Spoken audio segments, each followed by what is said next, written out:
Bez Hashem, learning Yerushalmi Makkos daf Beis. We're starting daf Aleph. I'm at Beis, 2 lines from the bottom.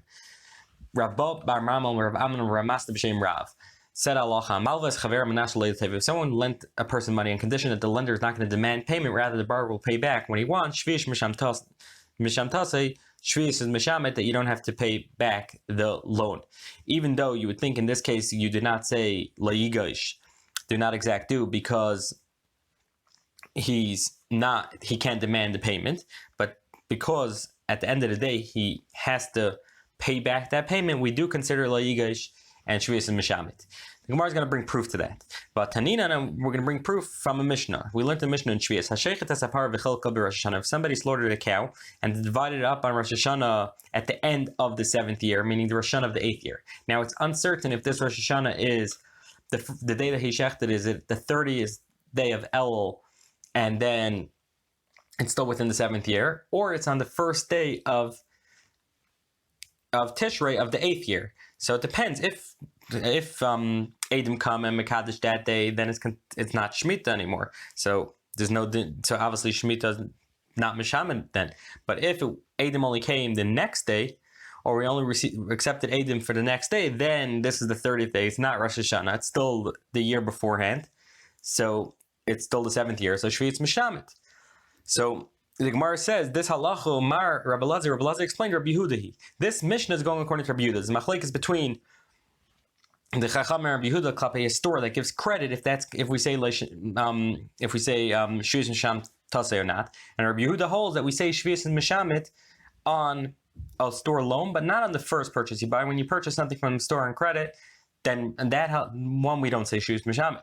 But if you purchase a second time, then the first one you should have been paying back. And since you didn't pay back the first one, we consider it like a loan, and then Shvius Mishamit. If you purchase the third one, then the second and first, everything except for the last thing you purchased has a din as a malva, and we say Shvius Mishamit. So over here, if you purchase meat and purchase something else again that same day, so then the meat becomes, so then the first purchase, or you purchase more than one purchase, so the first purchase, that if they extended the year, it was a leap month, so then we would say Shvius Mishama because we're still within the middle of the 7th year. And we had a question, is it rei at all to collect on this 30th day of the month that has Kedushas Rosh Hashanah? Over here, at the end of the day, you can't collect from it. So if you can't collect from it, then why? If you can't collect from it, then why? Then how could you say that Shvius Mishamet? There was no option to collect in it. When somebody can't be tevei a person, it's like he can't trust a person. If you can't be tevei, you shouldn't be trusting him. We take out the word she'ene. Since in this case he trusted him, we look at it like he was able to give that money. So the first one becomes a milva. So then the second one, when he purchases the second time, so the first one becomes a milva, and you have to pay and the Shvius Mishamet. So Gemara is showing from there that you say Shvius Mishamet even though you can't physically demand the money today because it's Rosh Hashanah. So the same thing. So the same thing that you see from over here, like the halacha that we said before, that somebody is b'shem Rav, then a malvas chamer manash leiloteve shvius mishamet, even though you can't physically collect, but since you owe the money, the same way over here by the store, you can't collect in Rosh Hashanah, but since you owe the money and he trusted you that you can give him that money, then you are mechuy, then shvius mishamet. Another halacha the Gemara says, Rebbeisi Rabun b'shem Rav, hamalvas chaver manash leiloteve shmita, that if you lend money on condition that shmita should not be mishamet, we take out the word ein, hashvius mishamet, shvius is mishamet. If you're going to give from now to 30 days and from now to 10 years, do you have 10 years without Shemitah? So obviously it must be on a case that you said on condition that Shvius is not going to be Mishamet. So the Gemara answered no. Reb Huna said, is flogging Reb Nachman Reb Sheshes. Reb Nachman Reb Sheshes argue on how to respond to this question. We're talking about the 10 years, not when he made a condition not to be Shvius Mishamet. It's talking about that he gave a loan, he lent it with a mashkin. And the other one says because you lay pros, but we're talking about a case that you wrote a pros bill. Tani, we learned in a brayso, shloishim yom lo iti. Shloishim yom, you're not with me. My Shleshim Yom Yilayit. This is the Gemara. What does it mean Shleshim Yom is not with me? So Shmuel Omer, Malvas Chaver Stam, someone lends a person money without giving a date. Ein Yerushalmi Makkos, you can't collect the money till 30 days. All Rabbi Yehuda Umar. Rabbi Yehuda came up and he said, Taima, the reason is, Karvashin, I'll bring you a riot to this, because it says, Karvashin Asa Sheva Shmita. It says you shouldn't hold back from lending somebody because it's getting close to the 7th year, to the year of Shmita. They're the same thing. So why do you have to say Shnasa Sheva and Shmita? My time, Malay Karvash Shnasa Sheva, Shnasa Shmita. Shleishim Yem Ene Rishayla Tevi. The first 30 days is not going to be able to be Tevi. And after 30 days, it's going to be Shmita is going to be Mishama to Layigvenu. He's not going to be lend me. That you shouldn't lend. That you shouldn't say that I'm not going to lend the person 30 days beforehand. That's also considered like a Shnasa Sheva. It has a din of 30 days of Ashana's next Ashana. So 30 days before the 7th year, don't say I'm not going to lend him money because those first 30 days he's not going to be able to pay me back. So that's a riot that Shleishim Stam Halva would be Shleishim Yom.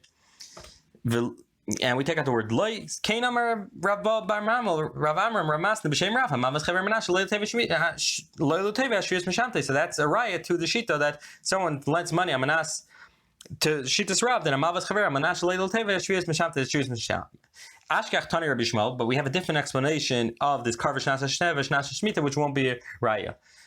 Which is the same question. Lei Shnasa Sheva, Shnasa Shmita. Shnasa Sheva is the same as Shnasa Shmita. So why does it say double? My time, Lei Mekarva Shnasa Sheva, Shnasa Shmita. Shalei Time Kol Sheishanim Karmei Lefanah. The first 6 years, I could work on my vineyard. Sedei Lefanah, my fields in front of me. La'ach Sheishanim Behesm Kesafim Hu Leigvenu.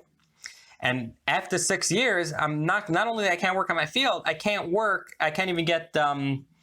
I can't even collect money. So I shouldn't lend money. Even though it's going to come a karva shnasa sheva where you're not going to be able to work on your field, and shnasa shmita where the money's going to be mishamet, afal pikein, don't hold back from lending a person money. Witnesses are not condemned as perjurers until they themselves are incriminated. Kate said, what's the case? If they would say that we testified that so-and-so killed a person, and people tell them, how